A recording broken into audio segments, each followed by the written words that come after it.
Tinanghali na nga kami nang dating dito sa Kaputian dahil sa dami naming inihanda. Char. Ito nga pala ulit ang lugar na nag-viral nung nakaraang linggo tungkol sa biglaang pagbaha. Sanhi nga po ng naging maling balita tungkol sa mga nawawala ay ipinasarado muna ito ng City Tourism pansamantala. Na-update na rin pala ang balita at iniulat ang kumpirmasyon na wala ngang nawawala. Dahil pansamantala nga itong nakasara para sa mga turista ay kami na muna ang iiksena. Hoy, ano ka artista?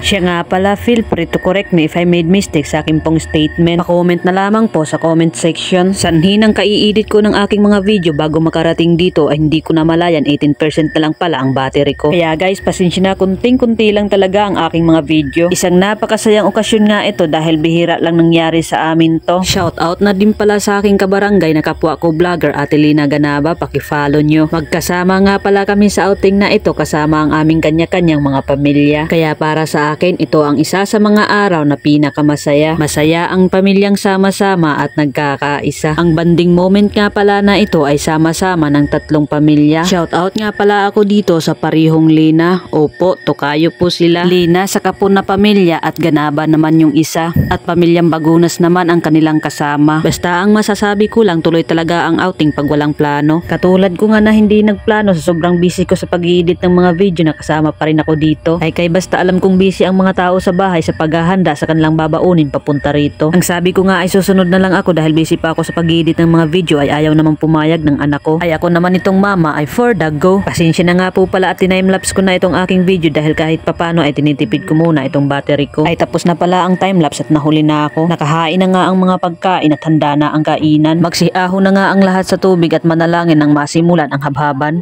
Nang matapos na nga itong panalanginan ay nagsimula ang aming kainan. At sa ating nga pagpapatuloy ay nais ko munang isigaw ang mga video sharers ko. Sila nga po pala ang ilan sa mga nagpapakalat ng aking mga video. Kung medyo natagalan ng aking pagsigaw para sa inyo ay pasensyahan nyo ako. Yun lang po ulit ako nagkaroon ng pagkakataon magka-edit ng ganitong video. Ngunit sobrang nagpapasalamat po ako sa pagkikibahagi ninyo sa pagbablog ko sapagkat malaking bagay po ito para sa paglago ng audience ko sa paraang organiko. O siya dahil tapos na nga kaming manalangin para sa aming pagkain ay sinimula na namin kumain dito. Kung kanina sa pagdating pa lang namin ay pagkaingay-ingay, nagtaka naman ako at biglang nagsitahimik habang nagpakaupo ang mga tao rito. Basag. Bago ko nga po palang makalimutan ay kasama po namin ang LKG Water Refilling Station dito po sa aming barangay. Ang tubig kundi marasa na presko pa. Kung pananglit mag-inquire ka, hiralit konta ka. Uy, waray sabot nagwaray-waray naman na yan kita. O siya isang sigaw din dyan para sa Kulandog family mula sa Kapun family. Medyo nahuli lang sila ng konti pero nakahabol pa habang naliligo na ang iba. Pag vlogger ka talaga, video-video muna ang inuuna. Habang ang iba ay nag-i-enjoy na, ikaw taga-video at picture pa. Katapos pag nag-post ka, halos na isang picture wala ka.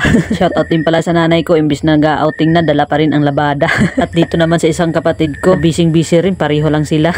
Naghahanap pala siya dito ng panggatong doon sa pampausok niya. Siyang tunay kahit saan tumapunta, napakasipag talaga. Magnanay talaga sila ni Nanay Nida. Mag-outing na nga lang maglalabada pa. Basta sigurado ako nag-enjoy naman ang lahat, maliban na lang siguro kay Nanay Nida. Dalhang ka ba naman ang labada imbis na mag-enjoy ka, char. Nag-enjoy naman daw siya. Enjoy na lang, char. Nagsibaba na rin pala kami at kalaunan ay nasa nagbak na. Dito lang pala talaga ang plano nung umpisa. Hanggat sa napagdesisyon na nasa Kaputian ay dumiretso na. Buti na lang talaga ang aking cellphone ay nakisama. Sobrang pagtitipid ko sa battery ko hanggang dito ay umabot pa. Kaya naman ako ay nakapag-video pa. At kahit papano ay inyong nakita. Kung nanonood ka pa rin hanggang dito ay maraming salamat po sa iyong pagsama. Ay siyang tunay nga na supporters ka. Pakiclick na rin ang reaction button at mag-iwan ng komento sa baba. Hanggang dito na lang. Maraming salamat sa pagsama.